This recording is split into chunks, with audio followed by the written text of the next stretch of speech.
Everybody. Let's get started.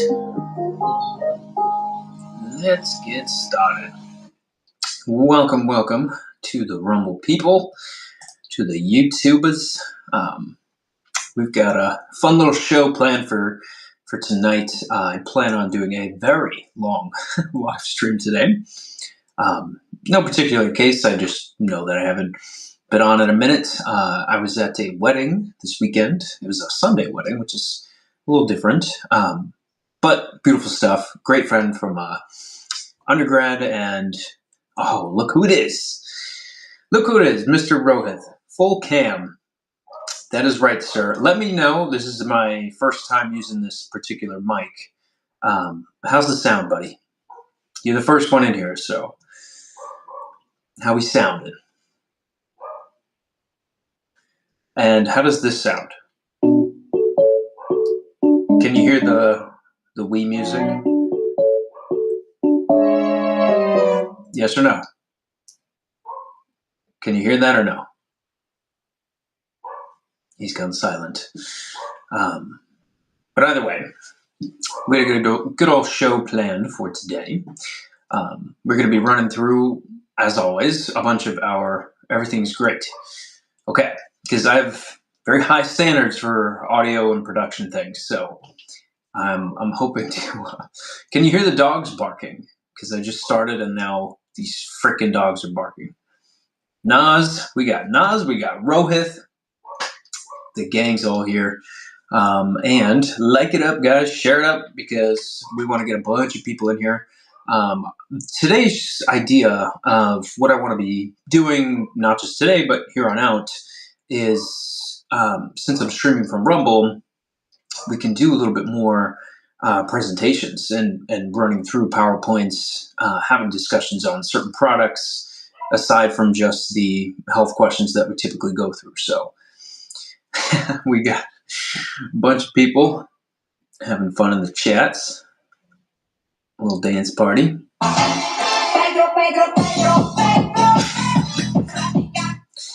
Either way, I'm having fun with the soundboard. I've been working on this thing. He needs some milk. This is not milk, but aside from the point. Okay. Let us begin here. Let me make sure of one little thing here. I want to make sure that my banners come on only when. Hold on. There should be a timer on these. Because we're coming at you from the Rumble studio, so. Smiley faces. I need some milk. We're going to investigate that, Nas. You know not to be doing dairy. But can you hear the dogs barking? These freaking little bastards are pissing me off. I need confirmation on this, or else we're not going to move on, guys. Can you hear the dogs? Come on. Somebody. Yes, no, maybe.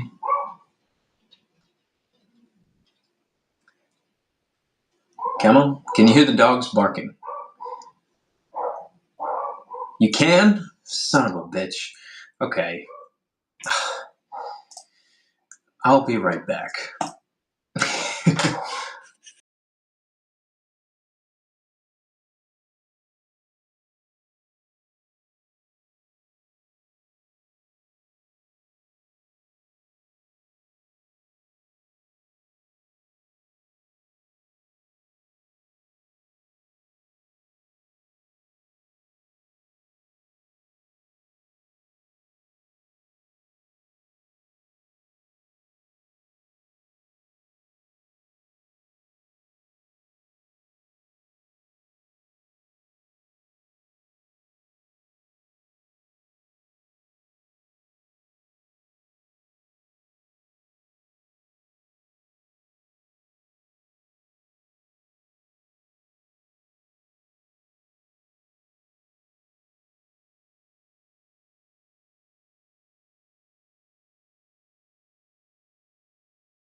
Jeez. Little bastards, man. We had confirmation on the dogs, but that is taken care of now. So I'm going to double check. Mic check, mic check. Cool. What the hell? What the hell? All right. Enough with the horsing around, huh? Enough horsing around. Let's get into it, folks. Let's get down and into it for our health questions. And obviously, for the ones that show up in the live chat, we'll be tackling those. Basically, we'll be running through a bunch of health questions and then get into some product knowledge at the end. I'll be giving you guys any deals anywhere I can, and we'll have some fun here. Who knows how long we'll be going for? I got everything charged up to the max. So this might be 2, maybe 3 hour stream. Who knows? We're off to a rough start, though, I will say, with the dog surprise. What did you do to the dogs? Oh, man, you don't want to know. No, I'm kidding. I just told them to shut up. That's what I did. But either way, mic all connected, and we're all ready to go. The very first question. This probably a lot of people can relate to. I used to have the same exact issue myself until I was able to regulate some things with blood sugar. But first question, why do I always feel tired post meals? And especially tired after lunch.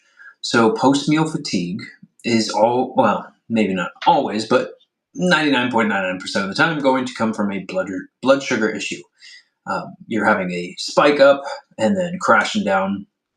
And typically this is issues with regulating insulin and blood glucose. So maybe you're becoming a little bit insulin resistant at this point because your pancreas is going to be pumping out large amounts of insulin, depending on what you ate, trying to combat all that blood sugar just freely circulating throughout the bloodstream. It needs to bring that into tissues because too much, you can only really have a teaspoon of blood sugar circulating at a time, or else you would die. So pretty important that is highly regulated. But I guess too, cells can get a little bit overwhelmed, and the body can direct blood flow toward that digestive tract too. So maybe it's not just the blood sugar component, but a part of eating is to have parasympathetic nervous system components take over, or else you can't really digest that well. So there's 2 parts of that. One, a bunch of blood flow going down to the GI, and then the regulation of the nervous system too, so that you can break those things down, so that you can digest these things. And of course, that leaves you being a little sluggish most of the time. So getting that fasting insulin ran. Do I see this ran all the time? No. How does that make me feel?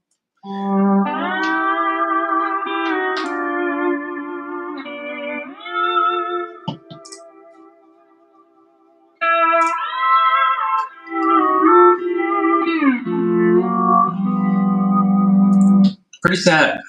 Pretty sad when I'm not seeing fasting insulin ran when people are running blood work. Drives me crazy because they look at a fasting blood glucose, but they don't look at insulin. Also, to that same token, hemoglobin A1C. This one almost never ran either. I'm starting to see more and more, but it needs to be ran on almost everyone. And a lot of the times, insurance isn't going to cover some of these things, so that's typically why you're not having that run. That's why I bypass all that BS, because I don't want somebody else to determine your health outcomes. So we need to know what we're doing and regulate these things back to normal. Another scenario that could pop into the question here is the regulation of food allergies too. I see people eating a ton of breads and starches and seed oils and all this other crap that does slow you down a bunch. So eating as a whole, you should feel not like you just drank a Red Bull as soon as you finish a meal. You should slow down a little bit, but you shouldn't be like having to take a nap in the middle of the day. That's not okay. There's something going on there. The blood sugar piece is huge. But do realize that you are going to have parasympathetic take over. There is going to be a lot of blood flow coming to those areas, so that you can break these foods down. But in the meantime, probably doing something like Jim Nema. Jim Nema, great thing to be doing, along with apple cider vinegar, which we are going to get into. But just as a little prelude, what I'm talking about here is this guy. This little friend right here. This guy does you wonders in multiple different ways, but like I said, we're going to jump all into that and go into detail on a lot of these things. So that should be pretty cool. Nikki's back. Look at her. Welcome back, Nikki.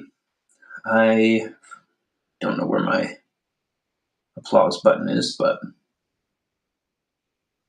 beside the point. Sir Ant. I've never had that before, so I'm a Sir now. How you doing? Hey, I'm here. Hank waving. Is that the chat trying to make an emoji there? Doctor. Sir, doctor. Maybe a little typo there. It's all right. I like it too. But welcome, family. I don't know where Rohith went. I think we got Nas, we got Nikki. Rohith should be back soon. But yes, I'm a doctor. Hey, that's all right. Doesn't hurt me. It don't hurt me.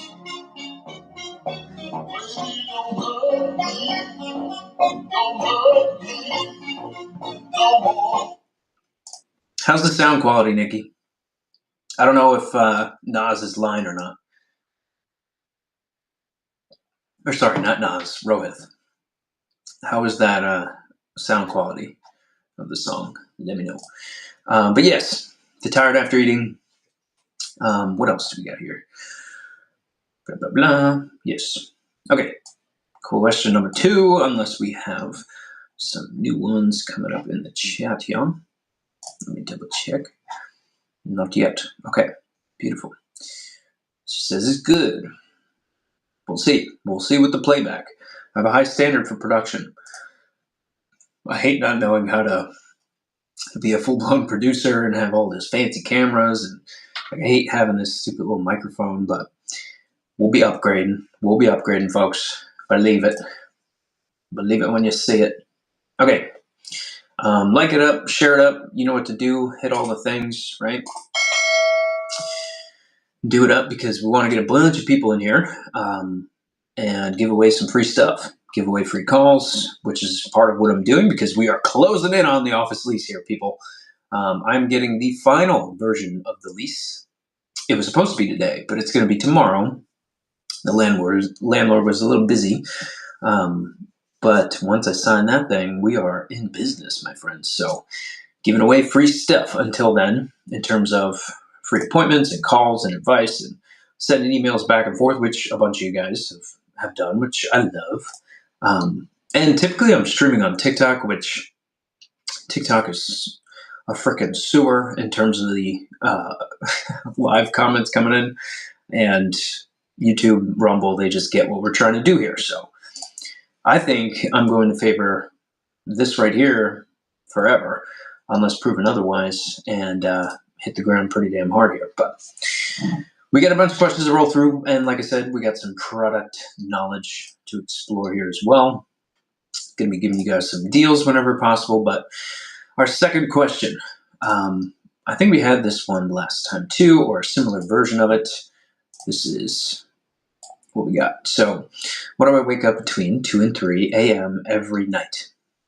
This is our classic liver alarm wake-up call because around that time, your liver's working on a lot of things, trying to process all these toxins and move them out into the stool, into all these different evacuation means so that when you go to the bathroom in the morning, we can get rid of a bunch of excess toxins and garbage and stuff that shouldn't be within our bloodstream. So if that's overwhelmed, or if you can't regulate blood sugar as well, again, talking about blood sugar, who would have thought? you can have that dip in blood sugar in the middle of the night. Some people that first start on melatonin, you can experience something like that. So I'd wonder if that's something that you're doing because you just started it. It's very powerful antioxidant, but still has to do with that liver trying to convert and package things up overnight. And melatonin helping push that a bunch so you wake up, which is kind of annoying, but that goes away after a certain period of time, within a couple weeks. So keep going if that is the case. But if not, then let's try and do, some type of fatty acid before bed. Something like an avocado oil, olive oil, coconut oil, like a tablespoon of this stuff so that you can combat some of that sugar regulation and hold on to it longer and not have that drop in your bloodstream and then having cortisol have to respond and wake you up. So that shouldn't happen until it's actually time to wake up, not 2 o'clock. But yes, and in terms of testing and things to do for this particular question, getting those liver enzymes looked at, getting cortisol looked at, getting your CBC, your CMP, all the regular stuff, and possibly even doing a Dutch test, which is a dried urine test. Fantastic lab. Looks at all the different conversion steps of your androgens, your estrogens, things that come before and things that come after, as well as like organic acids and things that are too. But can't help doing a little bit of that fatty acid and something that we're going to talk about today, that liver glandular. So actually taking in organ meats in the form of liver will do you some good. And just to see him, this is what I'm talking about. This is probably the best price that you can get on this thing. And of course, because I'm affiliated with them, you can get 15% off there. Descriptions in the links down below, or links in the description, or whatever the hell. Either way, we'll get into that and talk all about each of these in particular. But I got about 1, 2, 3, 4, 5 products that we're going to break down if you stay the whole time. So that should be pretty fun. I was putting the eyes emojis in there. Yes, certainly. But the wake-up call at 2 or 3 a.m., this is not just like bad sleep, it's, again, a chemistry issue, a toxicity issue, or a regulation issue. So you got to pay attention to these things. Okay, check in on you fellas.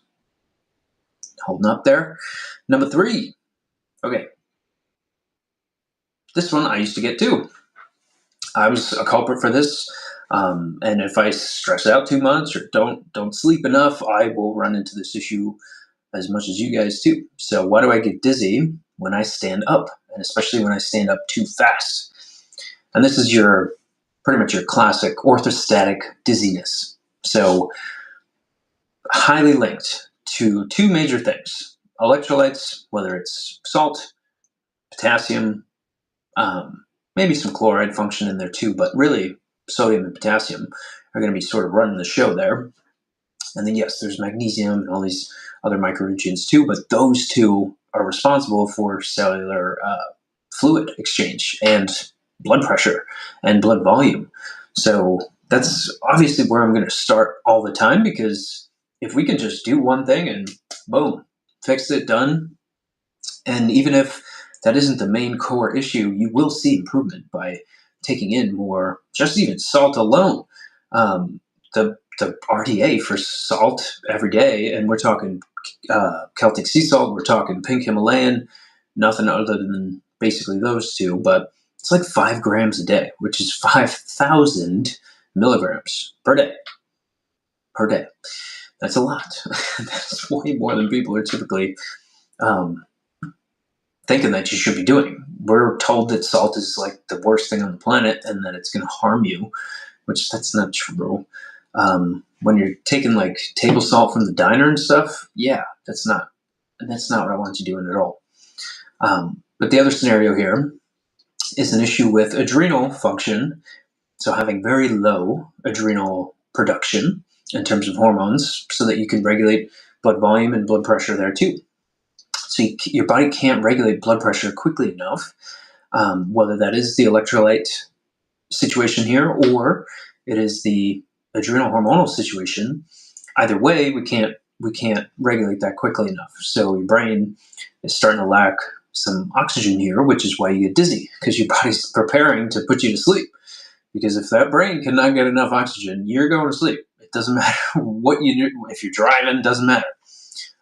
Your body's going to prioritize your life, keep you alive, put you on the ground. And why it does that is so that you can have all of your blood at the same level of the heart. But when you're fighting gravity, it's a little bit harder to do that, especially when you change positions. Can't speak today, but what else is new?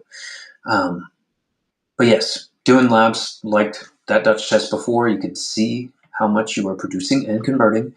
It is more of a conversion test, but for the adrenals, you do get some productive measures there too. And within any CMP, you're going to get a look on your electrolytes there too. Also, a fasting glucose will be on that CMP as well. This is like $5.50, people.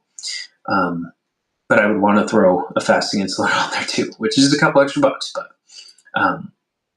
yes, if standing up is making your world spin around, we got some electrolyte issues and we got some possible adrenal issues there too. They're sort of waving the flag, but certainly. So, number 4.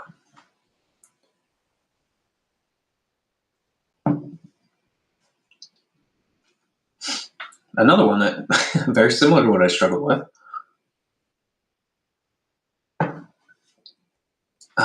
Why do I get bloated even when I don't eat that much? So bloating isn't always a too much food problem. It doesn't have to be that way. It can be fermentation from bacteria, say in the small intestine, which is right next to the stomach. And if food is not being properly sterilized and starting to break down within the stomach, once it hits that small intestine, if there's carrying something a little bit more sugar oriented, then you can have some overgrowth within that small intestine. This is the SIBO term that gets thrown around, which can be linked to some poor enzyme function there too. You can have food allergies here as well. So not food sensitivities. Get that freaking term out of your head. I don't know why immunologists are calling it sensitivities when, by their definition, within the immunology textbooks, it outlines delayed hypersensitive allergic responses or reactions. And this is a type 2 delayed cytotoxic allergic reaction, IgG allergic reactions.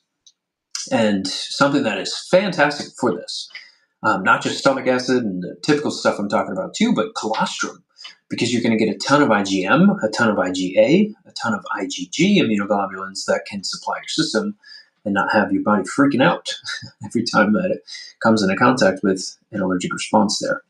But yes, gas stereotypically is going to expand things, and within the GI as well, which can be very irritating for the enteric nervous system, which is a whole nervous system bundle within the GI, or within the digestive tract down in the belly. And obviously the core labs, food allergy testing, Genova testing, or gut profiles. Typically 3-day stool analysis is like your best bet to go to, because you can evaluate so much more. You can evaluate different phases of detoxification in even phase 3, which is the toilet, and get a look on, okay, enzymatically, what are we looking at in terms of our own commensal bacteria? Are we overpopulated? Are we underpopulated? And then the overgrowths that take place here too, whether it is bacterial, fungal, parasitic, you can get all of that mapped out, and even your prebiotics too. So that's extremely important to know, because the short chain fatty acids are a huge portion of metabolic health, but also health for the GI. So there's tons of cool research being done on those particular things there. But yes.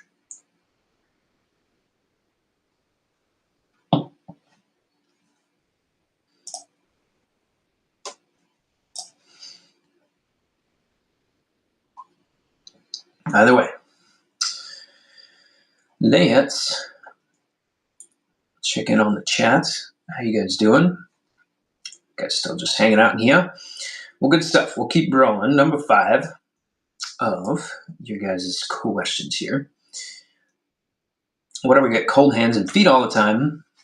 I feel like I'm getting this question more and more as we get closer to the fall and the winter here, which, I mean, definitely connected to either poor circulation issue, which often comes from possibly low thyroid output, whether that is production issues with the thyroid, so you can't produce enough hormone, or you can't convert enough hormone, or it's an autoimmune battle taking place, or it is an interference with some other toxicity, mental stressors, things that inhibit production and conversion, hence the interference term, and the adrenals as well.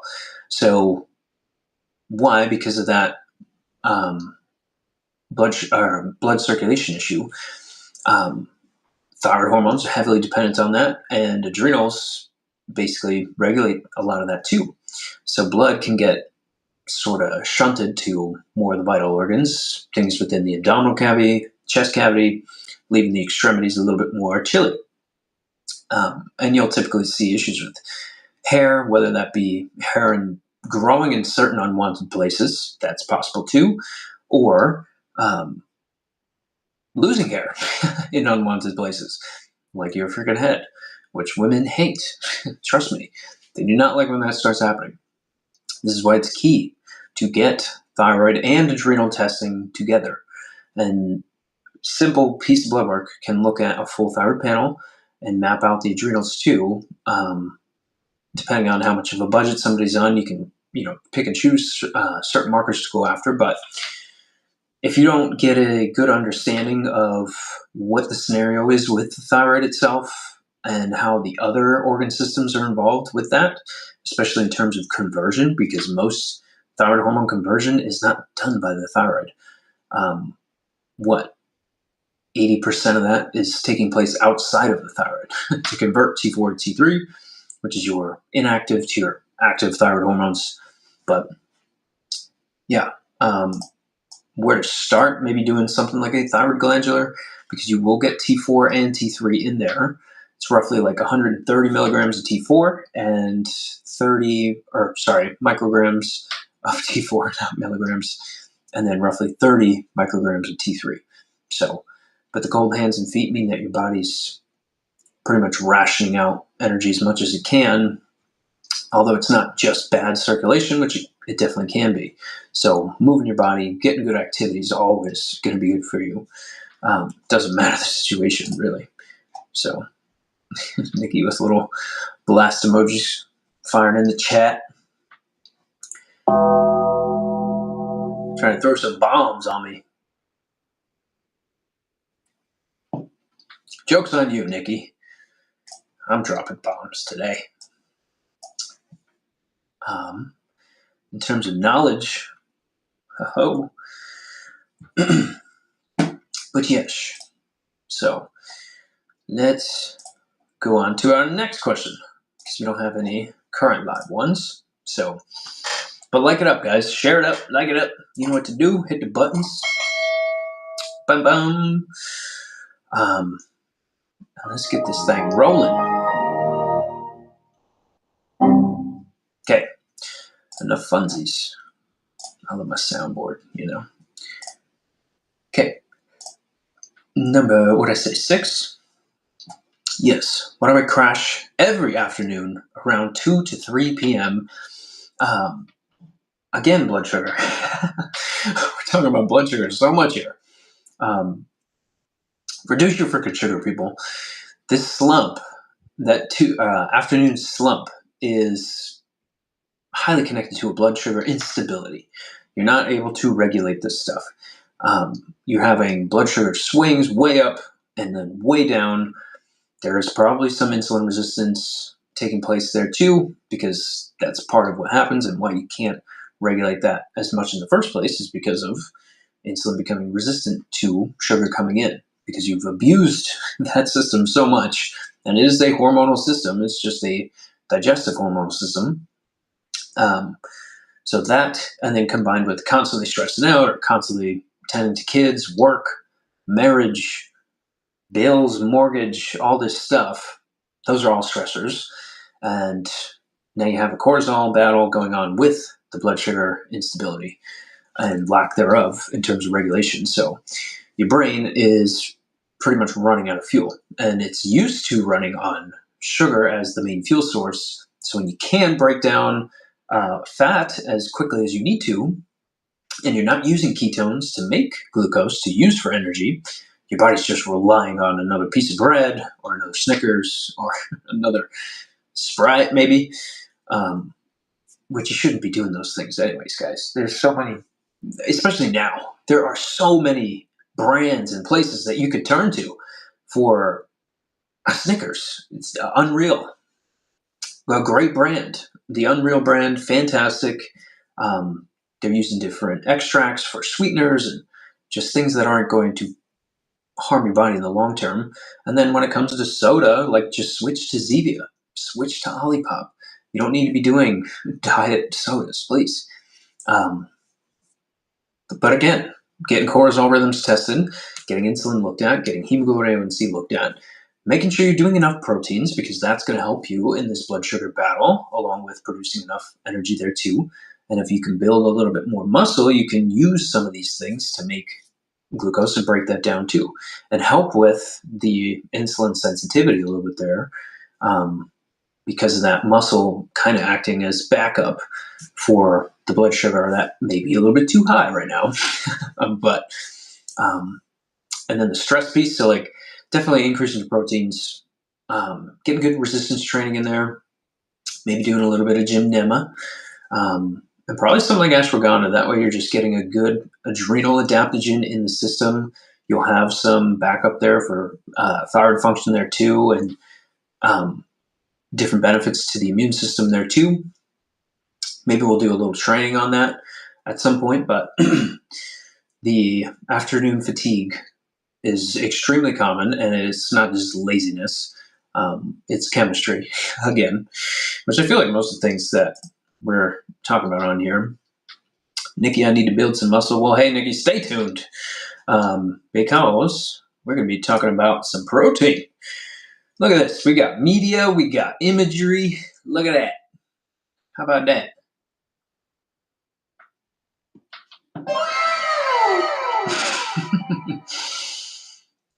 So yes, Nikki. Build muscle, great thing to be doing. For the long term too, because especially women, you need to stimulate muscle and bone before you get to 30, 32, and above your basically 35 and up, you're past peak bone density. So to get more bone density, you need to stimulate the bone tissues along with the muscle tissues. So doing different proteins and things, and maybe something like bone broth in there too, so you can get different complexes and matrices of collagen itself. Why isn't her? Okay, there we go. It's popping up for me. I don't know. Oh, my screen's a little weird. She says, okay, wait. I need to build muscle. I can't do training now, dealing with bursitis in my left shoulder. Okay. What about your legs? Oh, fell right into that one, Nikki. We're not making excuses here. We're changing your life for the better. But yeah, you could still totally be taking in excess proteins. You could still be stimulating muscle growth, especially if you have a shoulder injury like this. You could just be doing lower half of the body, stimulating those things that way, whether it be weighted vests, walking and running with those, rebounder trampolines. I love too. Obviously, your squats, your lunges, all that beautiful stuff, leg pressing, stimulating that muscle, and then doing excess protein. And this being the key to this guy is that right in the word there, grass-fed beef isolate, not concentrate. Isolate, not concentrate. You're removing a lot of the dairy consumption within that. So you're not running into the, what's it called? 90% of your dairy is being taken out of there, or 90% of the fat's being taken out of there. She says, yes, I am past that age. When I was walking like 20,000 steps a day and started eating less, or I was walking 20,000 steps a day and started eating less, I hope it will help me lose weight. Well, no. It can't. Not if you're taking in less. People get that wrong. Taking in protein, taking in good sources of protein will burn more fuel, because people don't realize when you take in something like a steak, 70% of those calories, only 70% of those calories are being taken in, because it takes like 30% of them to break it down in the first place. So you'll actually burn more by doing more protein related things and keep your caloric intake down, and prevent a lot of insulin and blood sugar issues because of that too, because it's not going to respond in the same way that it would a Krispy Kreme donut, you know. I'm not saying you're doing those things, just making an example there. But yeah, most people need to eat more. Like 70% of your body weight in grams of protein per day is like the bare minimum to just maintain. So yes, and then caloric wise, getting those calories down a little bit, taking a somewhat of a caloric deficit on, but keeping the fats and the proteins high enough, just really reducing the carbs for the most part. It's kind of how you start to work your way around those things. But I could do legs. No squats. The knees don't like the squats. Well, we'll work up to them. In terms of like, yeah, your low body stuff. That's why I love the rebounder too. Pretty low impact on the lower extremities.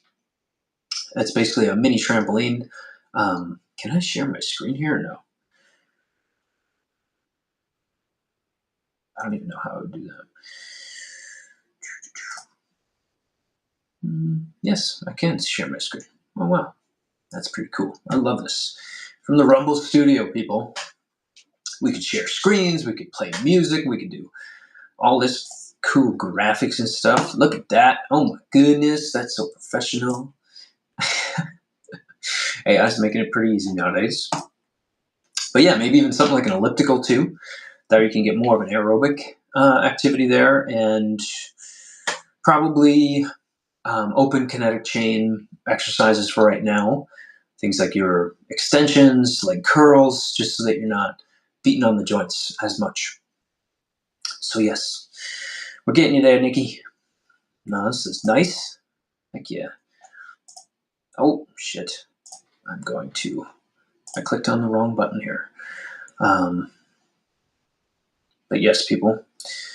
Beautiful stuff. Another one. So let's do another one. Next question, unless we got... No, we're good in the chat. So, ooh, look at this. I could do... What does this mean? If I do duo... Oh, I screwed something up here. Whoops. Sorry about that. What if I do a presentation? How's that look? Oh, I know what I would have to go like this.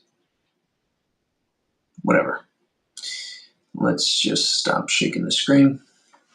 I'm trying out new stuff here, folks. So, how do you guys like the little situation over here? Pretty cool, huh? We got our supplements out there. We got some books. We got some fancy little autism books in there too, which is actually what the Wellness Way started on, to be honest. That's literally what it was founded upon, is childhood care, and eventually infertility, and then just basically kept branching out into all these cool little topics. And here we are, decades later, part of the Wellness Way. But okie dokie, fantastic. I agree. Okay. Next one. Nikki, this one's for you. Why do my joints hurt more when the weather changes? So, a weather-based question. I think I broke this down last year too. But when the weather's starting to change, air pressure changes or barometric pressure changes, and your joints have air in them or gas in them, which is why you can crack your knuckles, right? I'm a chiropractor. I make chiropractic music all day, adjusting people and doing that beautiful form of care. But when the barometric pressure is changing in the air, it's affecting the fluid within the joint cavities. So if you're already inflamed within those joint cavities, there's going to be more fluid there to begin with. And now that air pressure changes and whoa, guess what? Swollen tissue starts to push on even some nerve endings and amplify some pain signals. And I mean, key stuff, guys, arthritis, arthro, joint, itis, inflammation of the joint. Okay, cool. What's causing the inflammation? That's literally what we just got to figure out. Key things, ESR, CRP, food allergy panels, testing the GI, testing your blood sugars. These are like the foundations of getting the inflammatory status down.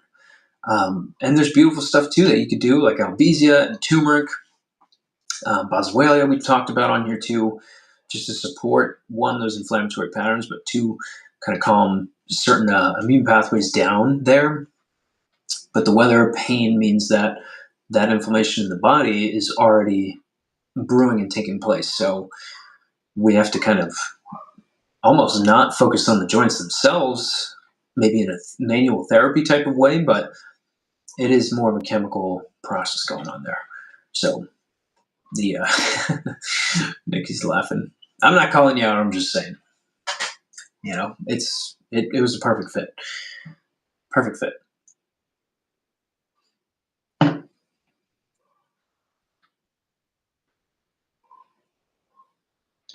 But anyways, okie dokie.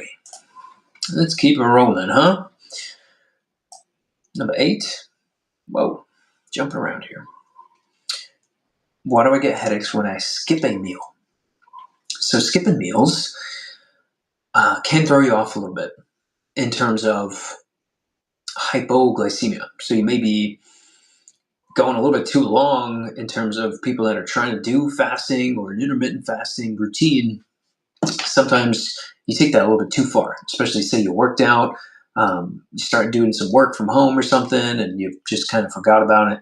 And then 2-3 hours later, you are just allowing for blood sugar to plummet. And now that less glycemia, sugar, we got low blood sugar. And now you're stressing out the adrenals, you're dilating a bunch of blood vessels, irritating the brain. Because of that, main fuel source is now being taken away because you're not replenishing it, especially post-workout.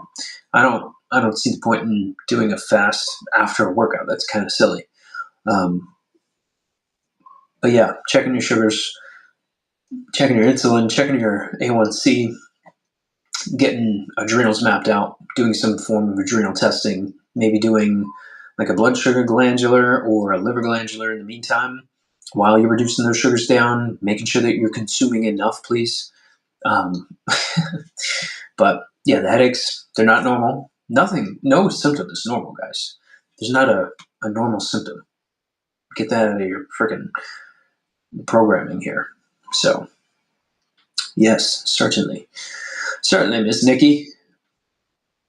Kind of weird. Rumble is awfully quiet in terms of their viewership. This is only my second stream from the Rumble studio anyway, so things are a little bit more quiet. Like I said, I've been streaming on TikTok for like the past year, so used to a bunch of people flying in there at once. I just love how much you can share from the Rumble studio. I can play videos for you guys. I can share my screen. I can upload media. There's just a million things that I can do on here. Makes it friggin' 50 times easier. So, but yeah, for sure. I don't get why the chat brings me all the way to the top. that is annoying. And two, if you guys want to send a private message, you could do that in here as well. I don't know if you can do it from YouTube, but totally.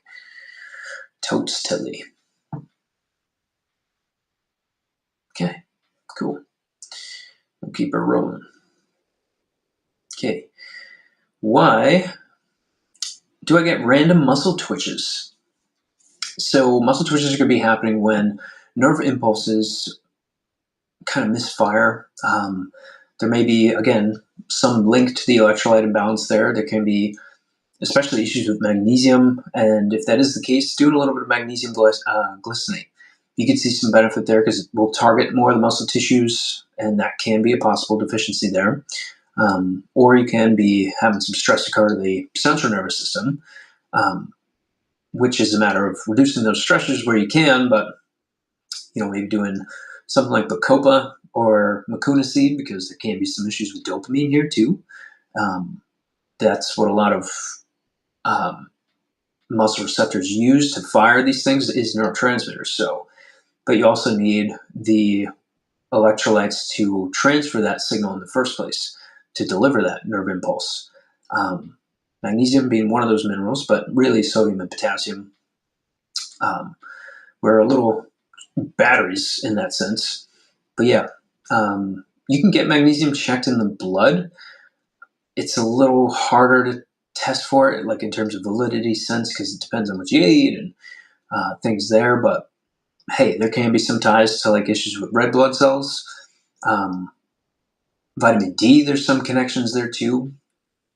But yeah, maybe doing something like magnesium. Ours is called Relax, because that's what it does to you.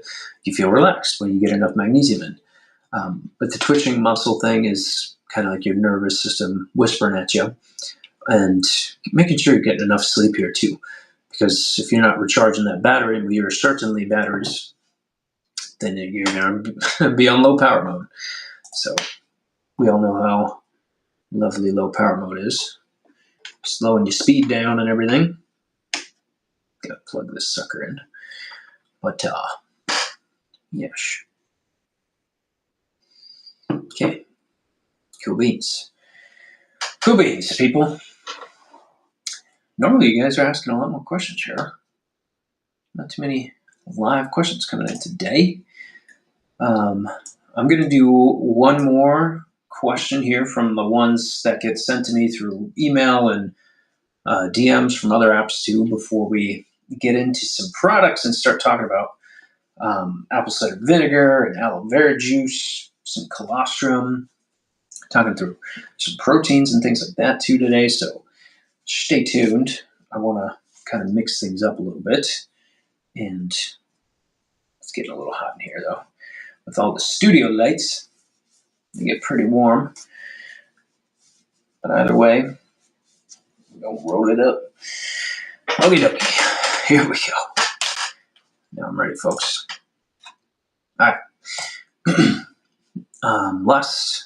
Last question here, then we'll break it up, start talking about different product knowledge there, so that you guys know how to be using this stuff too, and then get you guys some good old dish camps as well. So one thing I can never understand is that when I roll up my left sleeve, it's always looser than the right. And it drives me crazy.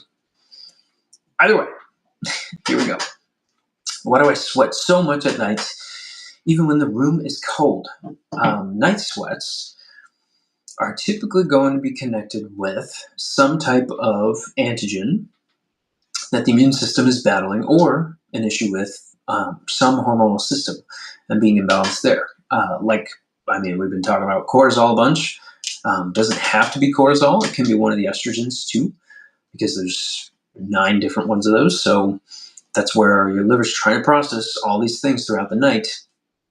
And if it's a little bit slow there, you can have some issues. But the night sweats are usually coming from an issue with the immune system or a hormonal imbalance, especially with those two, the cortisol and, well, not those two, but the estrogens, which is a whole complex of hormones in themselves. But yeah, kind of some overstimulation there in terms of those hormones that are trying to make its way throughout the body. Doing a Dutch test, key to see those hormone conversions. I like seeing blood here as well because you're not getting a complete picture if you're only looking at one. You should be doing blood and urine testing for all those things hormonally, because otherwise it's an incomplete picture. And maybe, for the time being, with something that would hit both the hormone conversion stuff and some of the immune factors. I mean, at least doing something like Sisandra, that's a key one that you can blanket a lot of different things with that.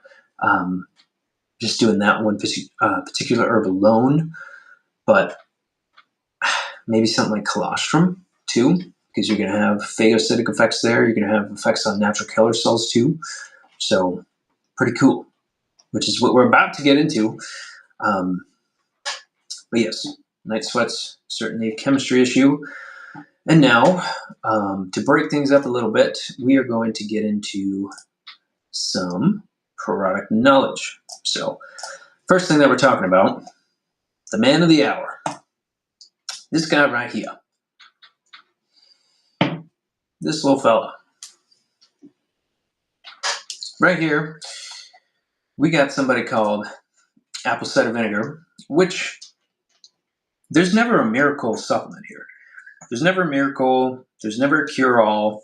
It's not how it works. These are not medications. These are herbs, tinctures, glandulars, but apple cider vinegar being something that is extremely affordable. And it is basically in every single grocery store.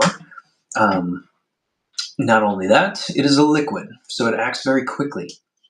So when you're taking things like apple cider vinegar, key things to focus on is, number one, dosage when you first start this. Don't go too crazy. You want to start with half a teaspoon or a teaspoon, and then working your way up to 1 to 2 tablespoons right before you're eating.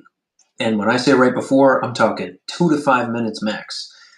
You will feel some excess burning and unlikely sensations if you wait too long to get something in your stomach there. And it doesn't have to be around snacks and things like that. But when you're doing some apple cider vinegar in there, like I said, it's not a miracle, but it will help the stomach do what it's supposed to do, which is to get acidic and to support pretty much a positive dopamine cycle there. Yes, Bragg's. Bragg's right here, great brand. And obviously, whenever there's a product that's not from the Wellness Way, and I'm approving of this, that is key to look out for, because we only choose the best brands when it comes to products and testing. But this being very affordable. So yes, Bragg's, 2 tablespoons, she says, question mark. But you're working yourself up to those dosages. Like I said, you're going to be starting with half a teaspoon. Work up to a teaspoon, and just increasing the dose before every time you eat. So that, and why I mention all this, and Nikki, we may have even talked about this last time, but most people think that heartburn is from too much stomach acid. And that is just great marketing tactics. Like, here, let's play a little show for you fellas. Let me see if I could find the video.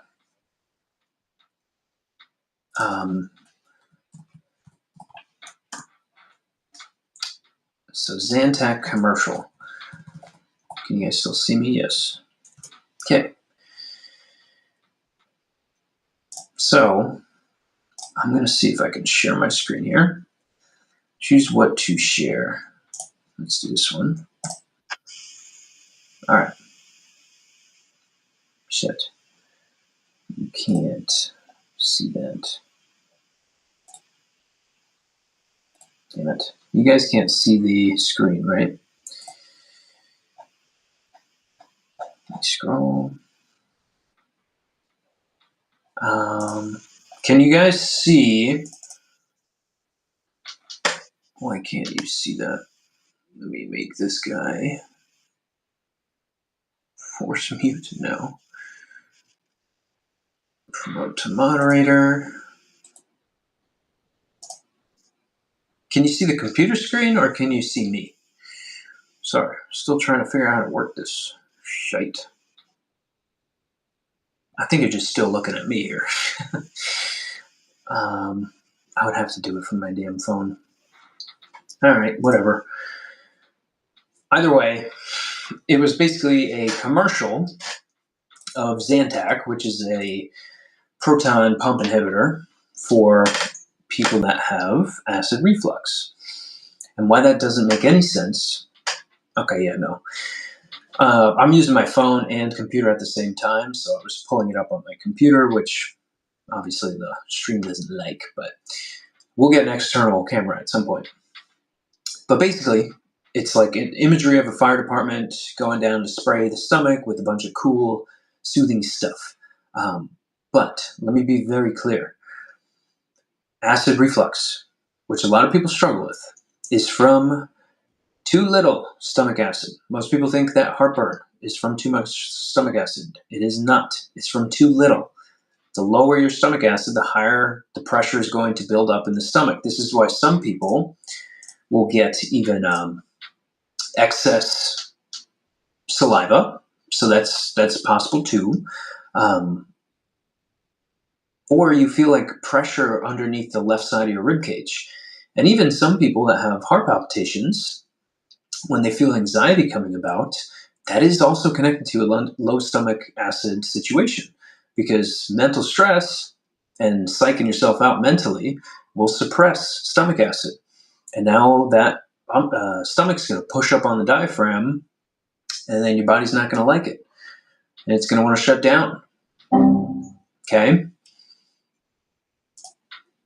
Let me check the live chat again. Oh, you said no to the stream thing. But yeah.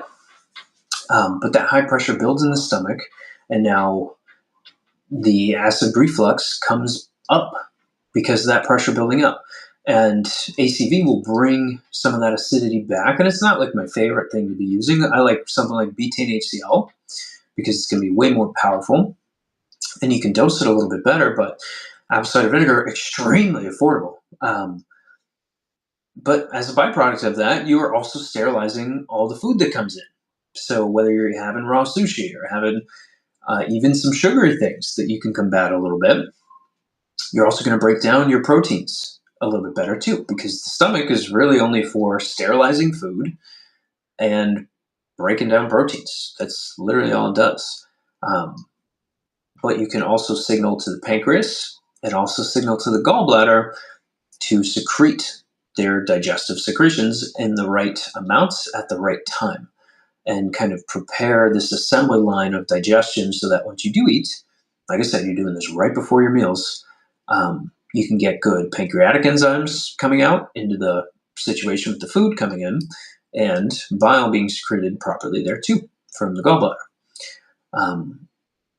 Also, kind of an additional function there is that you're getting additional support with blood sugar, and controlling that a little bit, slowing down some of the gastric emptying, and increasing insulin's sensitivity. So for all the people we were just talking about with insulin resistance, you can now work the other way by making yourself a little bit more insulin sensitive, slowing that whole digestive process down.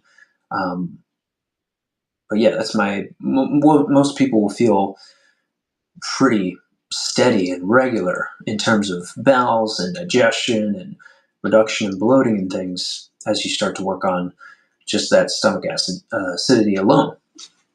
So there is that. Something that pairs extremely well with the Bragg's is this little guy. Oh wow, you can see through me, or through the image there. So what I want you looking at is the bottle, the purple bottle there. The dark glass bottle with the purple little emblem that says aloe vera juice on it. One, it is not in a plastic container, so that's key. But two, this is the best brand to get your aloe vera juice from, by far. They are the people creating this stuff at the highest quality currently. And if that changes, I will let you guys know. Because like I said, we're only ever using the best things out there. So,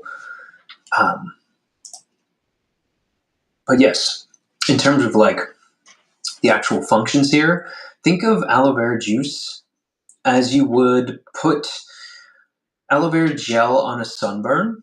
You're going to put aloe vera juice on an inflamed GI because it's going to be very soothing. It's going to feel like a very soothing lotion on a sunburn. It's going to cool it down. It's going to repair some of that GI lining, both in the esophagus. So maybe people that already struggle with some of that acid reflux. This is where I like combining the two. Combining apple cider vinegar with the aloe vera gel, you can do yourself amazing good. Amazing in the sense that you're one, cutting the taste of the apple cider vinegar, which is nice because it tastes horrible. But aloe vera juice doesn't taste good either. It tastes kind of like dirty pool water. But the whole point is, with the it has mucinogenic producing polysaccharides, which are fancy terms for very long chain sugars, and they're pretty much going to coat and protect the gut epithelium. And now this reducing the irritation from, like I said, the acid reflux or any ulceration, which some people deal with too, and even in the case of leaky gut as well, now you're helping repair some of these barriers so that we're not having a wide open spread GI, which is key. Also, you're promoting the fibroblasts and mucus secreting cells to have more function there, which means that you're getting more protective because you do need mucus throughout the entire GI. It is basically your first barrier protection. And it is even an immune barrier because there's immune cells that come out of the mucosal lining there.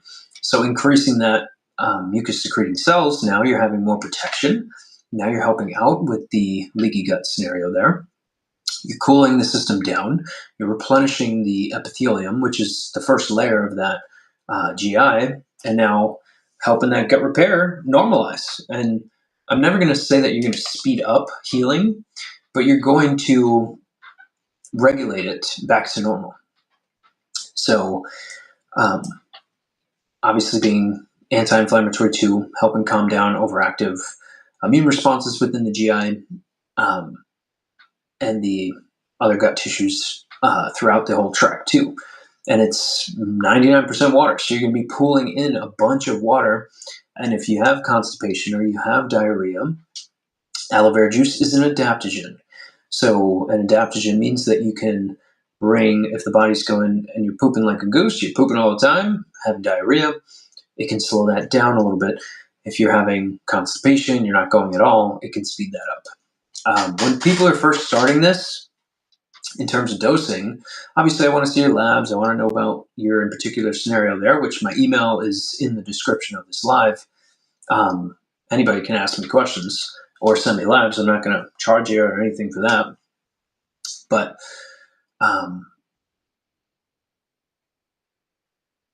yeah, you're pretty much having a great adaptogen. It's the longevity herb, or one of the few longevity herbs.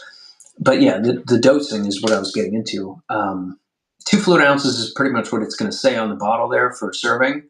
But you can do up to 4. You can do 4 ounces of this stuff, especially when you're first starting it. You got this. But yeah, aloe vera juice, highly overlooked. So I'll show that picture one more time. It's kind of cool that it shows up behind me a little bit there. But amazing stuff. And this you could find in the same aisle that you'll find that apple cider vinegar. Pretty much any Whole Foods, any health food store, you're going to be able to find this easily. So, have you guys ever heard of the aloe vera juice? For those that are in the chat. No? You got nods saying you got this? Well, cool. Good stuff, though. And for our next contestant, we're going to get into some protein, protein. This one in particular from the Equip brand, this being a grass-fed beef protein isolate powder. So it's not a concentrate. The difference there is that you're removing a lot of the inflammatory components that people may not be able to handle as well.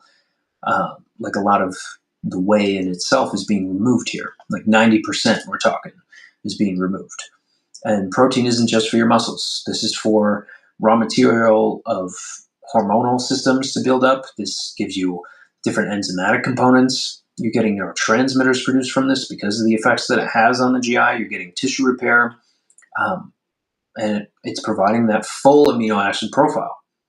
So basically getting a ton of bioavailable, nutrient-dense amino acids into the system. And all of the essential ones are going to be within a beef protein isolate. So this one in particular, again, this is one that I do have discounts on.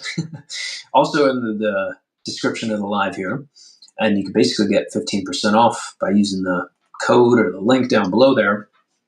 But this is one of my favorite brands. And why? Because one, they're making it right, but two, it mixes well in pretty much anything hot or cold, which is very rare. And it tastes freaking fantastic, which is also rare for a lot of these things. Especially something like protein. Usually it doesn't taste that good, but you're getting glycine, the proline, hydroxyproline, helping rebuild connective tissues, the GI, and even neurotransmitter balancing too, like glutamate, which is very excitatory, so you can help calm that down. You can reduce some anxiety there. And because it's not dairy-based, like typical whey concentrate is, that's what the isolate portion gives you a step up on. It's less inflammatory for people with gut issues or the immune allergies that I commonly talk about there. Stabilizing blood sugar, fueling detox, and basically giving the body all the raw materials to operate normal function throughout the day. So, heck yeah, protein powder is key. It is really key, guys. I don't think people eat enough. I'll be dead serious. Unless it's like an active guy in some type of sport. I've never seen somebody doing enough protein, that is. And you will lose weight when you take in more. So ladies, please do some protein, especially if you want to lose some weight here. That's another benefit to the apple cider vinegar there. So hey, get some aloe vera juice, get some apple cider vinegar, get some protein going. You'll be able to lose weight. You'll be repairing a lot of these tissues and having body-wide effects on all the other systems too, because your body is not separated into these different organ systems. If I smash your freaking toe with a hammer, your heart rate's going to change. Your blood pressure is going to change. Your mood is probably going to change. So do I give you medications, or do we perform surgery? Or do we just get off your freaking toe and start to give the body the key essential nutrients that it needs? So next one, though, this little guy, core colostrum. This one's a little bit different.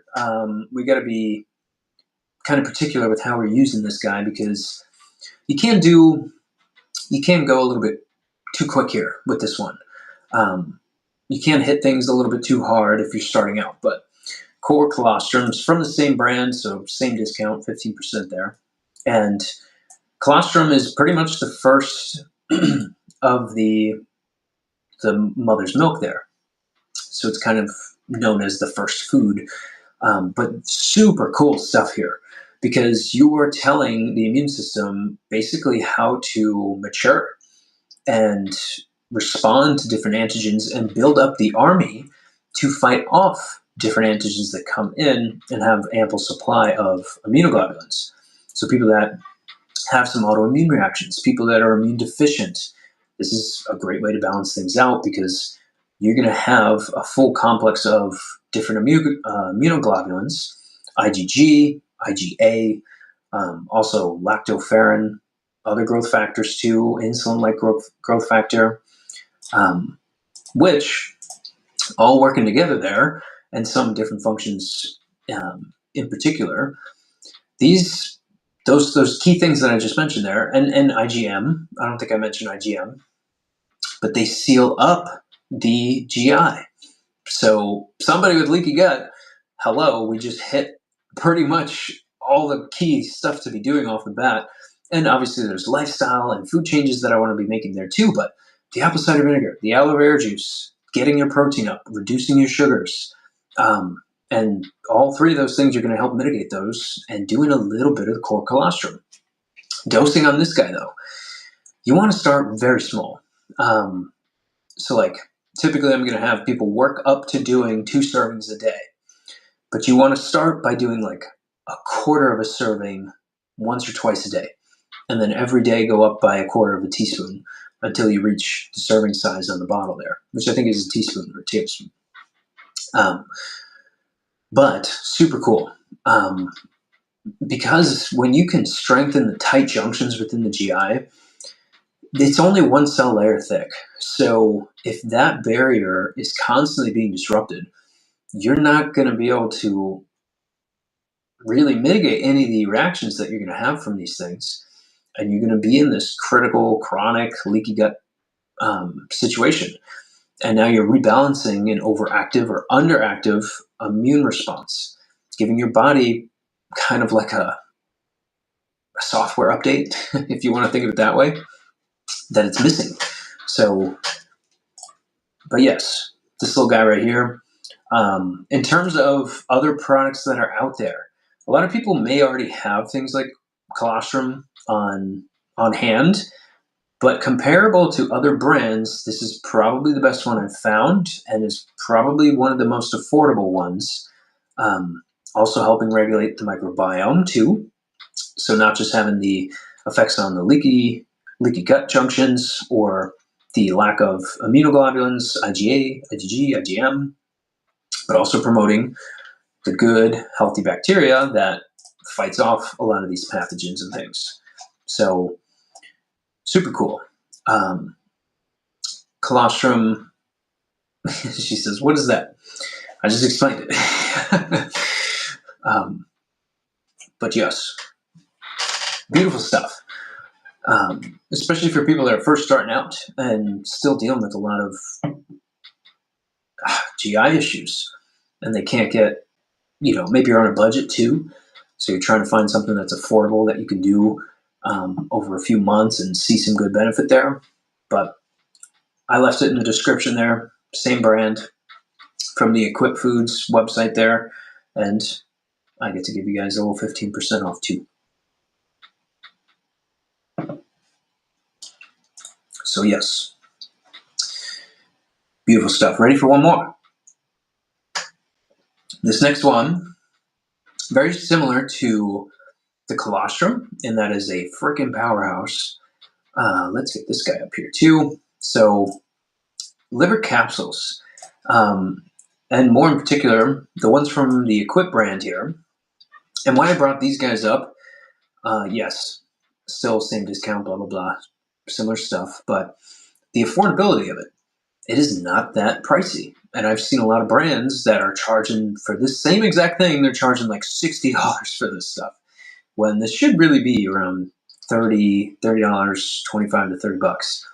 And I think that's more than reasonable, but this is the #1 support organ that pretty much acts like a multivitamin. You can see it on the screen there. You are getting all the key essential nutrients, all of them. And it's going to support over time. This is something that I do every single day. I do not miss out on this. And I only get this stuff because I don't want to eat it. It does not taste very good. But if you're trying to push a little bit of detox there, if you're trying to get organ-specific peptides because your liver takes a beating, you're going to get enzymes, cofactors that directly feed into this same organ for your body. You're getting the whole complex of B vitamins. You're getting choline, heme iron, the mitochondrial coenzymes, and these are fatal. These are literally fatal for phase 1 and phase 2 detoxification. So now you're Also supporting bile production, methylation pathways, keeping hormones moving out instead of recirculating and creating something like a estrogen dominant scenario or some type of imbalance there. But liver glands in itself is the best multivitamin on the planet. And depending on what somebody's struggling with, you can kind of mix these things up a little bit. But I do not miss out on doing mushrooms, doing protein, taking glandulars like the liver glandular there. And when you do feel a little bit flared up within the belly, why is the camera shaking? I thought the camera was shaking for a minute. When you are feeling a little bit flared up, that's when you can turn to some of the aloe vera juice. You can keep the core colostrum on hand and say, all right, I'm feeling a little bit bloated. I had something I should have, or maybe it was a holiday and now you're like, the body doesn't make mistakes, but I do. So, and that's the truest statement ever. Not saying I need that. Yeah, we all do. We all need it. This is not just for one particular person. This is pretty much people across the board. And this was a common practice of what we used to do as human beings. We just lost sight of it because the only food that we really stopped eating was organ meats. And yeah, you're pretty much safe to do this thing and if you're taking a multivitamin, for Christ's sake, get that in the garbage immediately. You're taking a bunch of synthetic crap that's not doing you any good. I mean, overpriced and underdelivers like crazy. So, but yeah, I wanted to talk through those.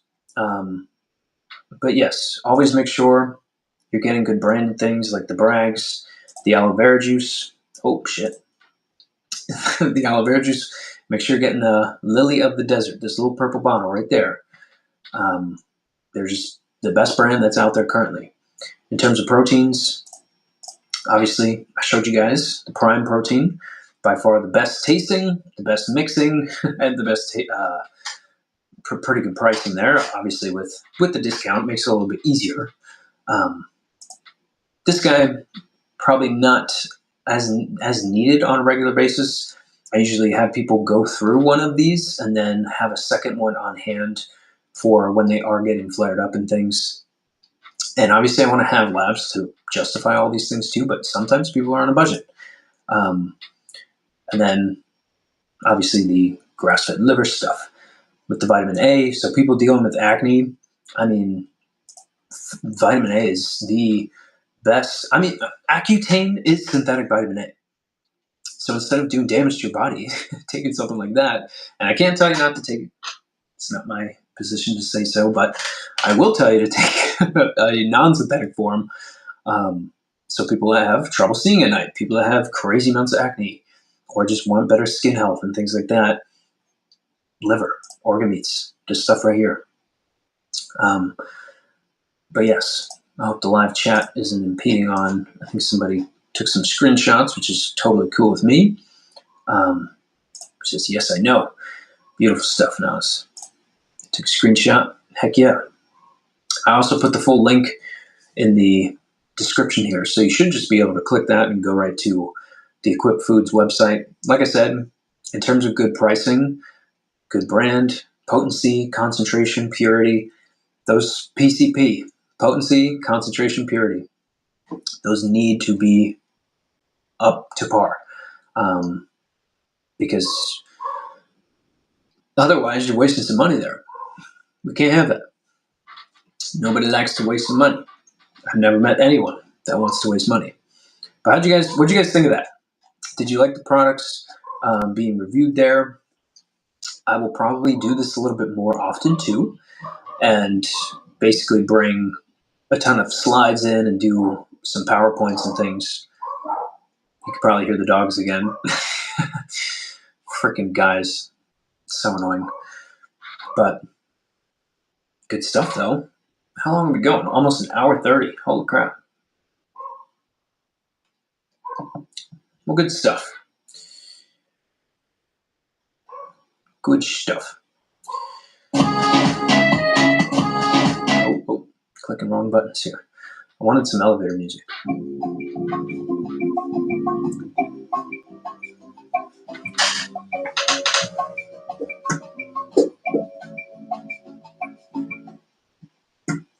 Well, good stuff, fellas. What do you say? What do you say we hit our next line of questioning?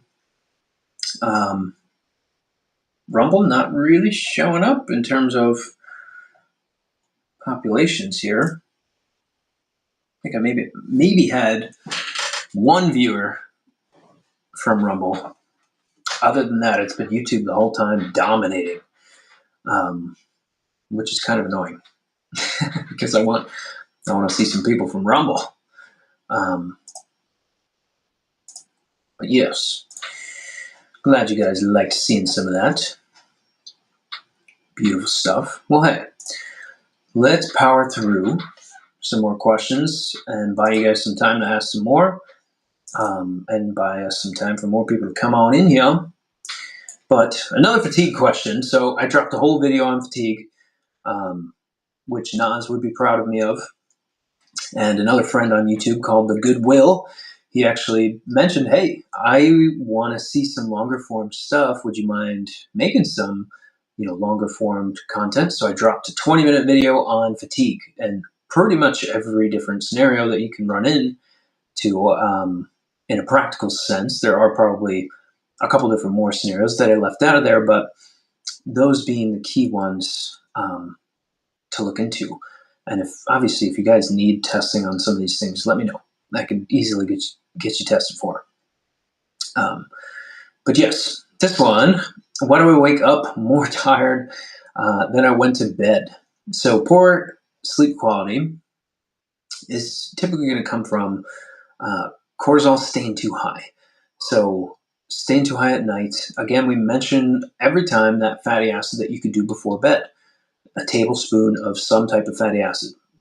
Avocado oil, olive oil, coconut oil, probably your three best choices because you're having an issue with blood sugar there and cortisol is responding to dump some more blood sugar into the bloodstream. But the primary response is low oxygenation and having maybe even sometimes an airway restriction, which is sort of common. You can get some of those nasal strips that open up the airways. I think people see great benefit from some of those things, but you're not really dipping into a good recovery mode there or good proper sleep pattern if you're constantly running into that. Also, again, sleep studies, Dutch testing, possibly even a thyroid panel too. You can definitely get some good regulation from that too. And for the people that, you're running into a brick wall as soon as you wake up, it could definitely be worth doing a little bit of licorice in the morning. I'm not talking Twizzlers. I'm talking licorice root extract from the plant itself. And maybe even supporting sleep a little bit the night before too with something like valerian or something like alcidonia, melatonin, these different complexes. Not all three of those, but those are just good ones off the top of my head. But yeah, you need sleep. If you're not sleeping, you're not restoring your body. That's when basically all your healing gets done at that time. And it's not just stress, although that's a huge piece of this too. It's chemistry being thrown off there. So you're not wired wrong. It's just we got to regulate some things. So see you next time, Doc. Peace out, Nas. See you later. Oh, Nikki with the laughing face. See you later. Okay. This is a good one too. Another thing on the weight loss, which we kind of touched upon already with the apple cider vinegar, with the prime protein, and different things that you could be utilizing there without, labs. Say we're just kind of shooting in the dark. We don't know every single scenario that's currently taking place inside your body, and we need to figure out something. You could do some apple cider vinegar there. You could do some extra protein there. But why can't I lose weight no matter how little I eat? I think that is the big mistake there. You should not be trying to eat less. Chronic dieting, chronic suppression of caloric intake, you will drive cortisol up in the long run. And as kind of a side token of that too, you're going to suppress some of the thyroid functions that are taking place. So consume enough, please. Your body thinks it's starving, so it's starting to conserve things and go into like a starvation mode. And you will maybe even see some weight gain from doing practices like that. So, thyroid panels, looking into antibodies, looking into the immune factors, getting cortisol tested, getting your blood sugars looked at. I sound like a broken record, I know. Maybe doing some Oregon grape to get the highest concentration of berberine in there. Something like Gymnema as well, also just to help out, kind of regulate some of the blood sugar things going on there. But not losing weight isn't like a willpower issue per se. There's a lot of chemistry taking place there. So, but beautiful question, I think. Beautiful question. And, this is a menstruation question. Okay. So, why do I get migraines around my period? So, this can be so many things. There can be some anemia going on here, which, your body's getting ready to get rid of a bunch of red blood cells. This is why I mentioned that liver glandular to pretty much every cycling female, because you need to replenish that iron. Even if you're eating steaks like crazy, you are getting rid of red blood cells. There's no better source on the planet aside from spleen to get sources of iron from. But yes, estrogen spiking up, progesterone dropping. You can be having some blood vessel change to the brain itself, plus any inflammatory overload is putting the liver in distress too, adding fuel to that fire. But getting Dutch testing, you can now assess the liver, you can assess the cortisol patterns, you can assess the different estrogens and their conversions there too. But also looking at the liver and the blood too, doing something like food allergy tests. Maybe even doing that liver glandular along with something like Sasandra, or even Dong Quai to help with the menstrual cramping and help with some of the anemic things that can go wrong there too. So helping prepare that uterine lining and getting good FSH signaling, which you should really be doing like the first week of your cycle if you are doing something like Dong Quai to support those different factors there. But monthly migraines are not normal. No symptom is normal. I will die on that hill. But yes, the hormonal chaos can be fixed. It's just going to take a little bit of time. So, beautiful stuff. This one's kind of similar to a question we had earlier. Why do I feel shaky and irritable if I don't eat? Again, that hypoglycemic scenario going. Your blood sugar's tanking out a little bit. The adrenals are starting to kick in to combat some of that low blood sugar, spiking up the cortisol rhythm, because you do need to put blood sugar into the bloodstream in order to stay alive, because your brain needs that glucose to fire. It's kind of like acting like an emergency here. The fasting insulin, the A1C, the fasting glucose, key things to look at. So the hangry sessions is definitely from not eating enough there, and also having a hormonal component to it too. So it's not a personality per se. Okay. 90 minutes straight, folks. 90 minutes straight. Damn. Well, I'm probably going to cut her here. I think that was fun. Had a good time. Here going live. Having Nas and Nikki hang out. Rohith stopped by for a minute. Rumble people haven't joined at all. But who knows? This was only the second Rumble stream. So we'll get to it more and more as we go here. But that was pretty fun. Awesome. Thanks. You are very welcome, Nikki. Thanks for coming back. You could be anywhere in the world, but you are here with me right now. And either private message me or send me emails on other topics that you want to see me cover. I'm here to give value to you guys. So let me know what you want to hear, and we will deep dive it all and provide a nice little platform that we can talk to you guys through and just give away a ton of information. Probably doing some supplement giveaways, some testing giveaways here in the future too. But obviously check out the descriptions for the discounts on those things, and ask me any questions that you guys may have. Send me emails. And hey, thank you very much. That's what we're here to do, give away value. So good stuff. Maybe we'll be on later, do a little late night live. But if not, I'll definitely see you guys back here tomorrow. So see you guys later.